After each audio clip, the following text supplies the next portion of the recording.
sajūtās jau amatā vara korumpē, redziet. Nākamais jautājumiem pieteicies Rudolfs Brēmans.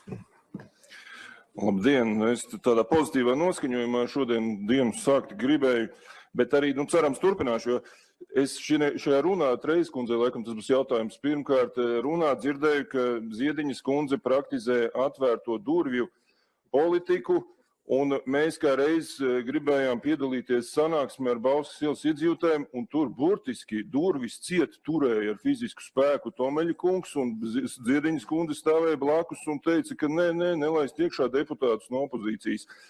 Kā šis ir tas, šī ir tā atvērto durvju politika visiem, tā skaitā deputātiem. Šādi tas izpaužot? Pateicos par jautājumu. Droši vien esat kļūdījies, es šajā sapulcē nepiedalījos, esat ar kādu sajaucis.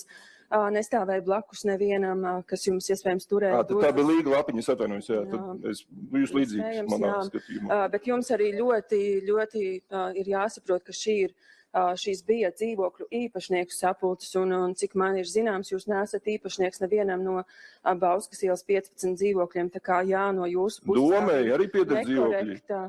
Domēji 4 dzīvokļi, cik tur pieder. Jā, un jūs esat kā dzīvokļu īpašnieku pārstāvis. Kā ievēlēt amatpersonu pārstāvēt rīdzinieku intereses šajā. Labi, bet tās durvis turēt spēku ciet, tas tā normāli, ja? Un vēl pēc tam aiziet uz policiju, vēl iesniegumu uzrakstīt to pilnīgi, Tomeļa kungs tā izdarībā. Tā ļoti tāda atvērta attieksme.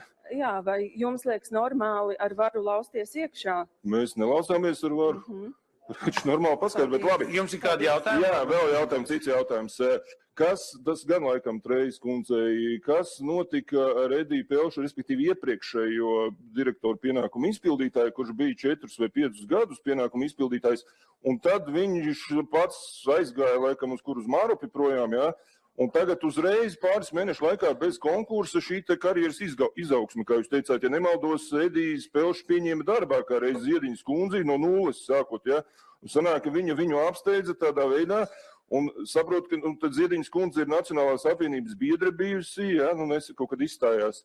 Un Tomeļa kungs arī, jūs arī, tad te kā iznāk, kāpēc Edija nevarēja tik ilgi, viņam kā Balamovska kungam 15 gadus vajadzēja pienākums izpildīt, tad tikai tagad bez konkursa uzreiz viņa darbinieci uzreiz.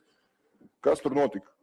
Es ļoti augstu vērtēju Ediju Pelša darbu. Mēs īstenībā ļoti labi sastrādājāmies, bet ņemot vērā, ka es savu darbu kā komitejas vadītāju uzsāku tikai jūlijā pērnā gada, man arī līdzīgi bija vēlme, kādus 3-4 mēnešus pastrādāt kopā, lai saprastu, vai mēs varēsim sastrādāties. Attiecīgi šajā periodā man nebija pilnīgi nekāda iebilduma Edijam Pelšam, bet viņš pats jau informēja, ka viņš vēlas jau citu iet karjeras ceļu, un mēs to respektējot arī, kā lai saka, tas process viņam nebija ātrs, kamēr viņš varēja savu to jauno karjeras ceļu nodibināt, bet viņš par to ļoti saulēcīgi informēja, un tādēļ arī mēs nekādas citas darbības neveicām un godprātīgi nogaidījām, kamēr Pelškungam izdevās sasniegt to, ko viņš ļoti gribēja. Tas sanāk, viņš nebūtu aizgājis pats, iespējams, tagad viņš tur stāvēt, mēs viņu tagad tā beidzot apstiprināt. Jā, iespējams. Labi, paldies jums par godīgumu. Nākamais pieteicies debatēm Rudolfs Brēmans. Cilvēks izmainās šādi. Tas, ka tur to kabinetu nepaņēma, tas vienmēr tā sākumā jauna amata sindroms ir tā, pēc tam jau mainīsies iespējams. Bet labi, tas tāds ievadiņš.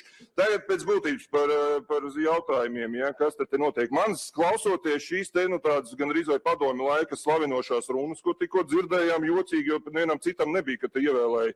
Pēkšņi tagad tādi, man sāk salikties kopā. Ja viņa Nacionālā apvienībā biedra, ex-biedre, tagad arī Trejas kundze, viss tas departaments grib izbīdīt cauri, tos dzīvokļus jāatņem cilvēkiem, izlikt uz ielas cilvēkus, un te tās slavinošās runas no citām partijām. Brēmaņkungs, jūs varat beigt melot vienkārši tas ir mans viedoklis. Vienkārši beidziet melot vienkārši. Tad te visi tagad no citām partijām saslavē melosiet. Un te tas raksturojums arī bija, ka labi izpildītāji, ko es saņemu, te arī bija Trejas kundze, nevis viņa pati uzstājās, lasīja, ko viņa darīs, bet Trejas kundze viņai tā kā nolasīja, kāda viņa ir un ko viņa darīs, bezmaz tā kā tāda instrukcija politiskā. Un ka bezmaz šo departamentu vada jau tur Tomeļa kungs nevis. Un te es neticu tiešām, ka Edijs Pelšs gaidīja ļoti šo te, kad viņu virzīs atklāti arī konkursā, viņš gribēja, viņš esot sanāk pateicis Trejas kundzei, ka, oi, nē, es tagad negribētu. Es varu darīt, ka viņš būtu pagaidījis vēl pāris mēnešus droši vien, ja viņam būtu pateicis, klausies, pagaidi vēl pastrādājam, paskatāmies, ja kopā, kad viņš aizgāja pirms 3 mēnešiem, nesen salīdzinoši. Viņš būtu droši vien arī šajā, tad konkursā ar sevis pieņemto darbinieci Ziediņas kundzi sacenties. Un te mēs priecājamies, cik jauka un kāda pieredze, 3 gadi departamentā uzreiz pa direktoru, tas tā kā ministra amats, ja mēs skatītos valstiskajā mērogā. Un te nevis cilvēku, kuram jau ir uzkrāta bagāta pieredze, kurš strādā un tā tālāk. Turš tagad Mārupē jārealizēsies.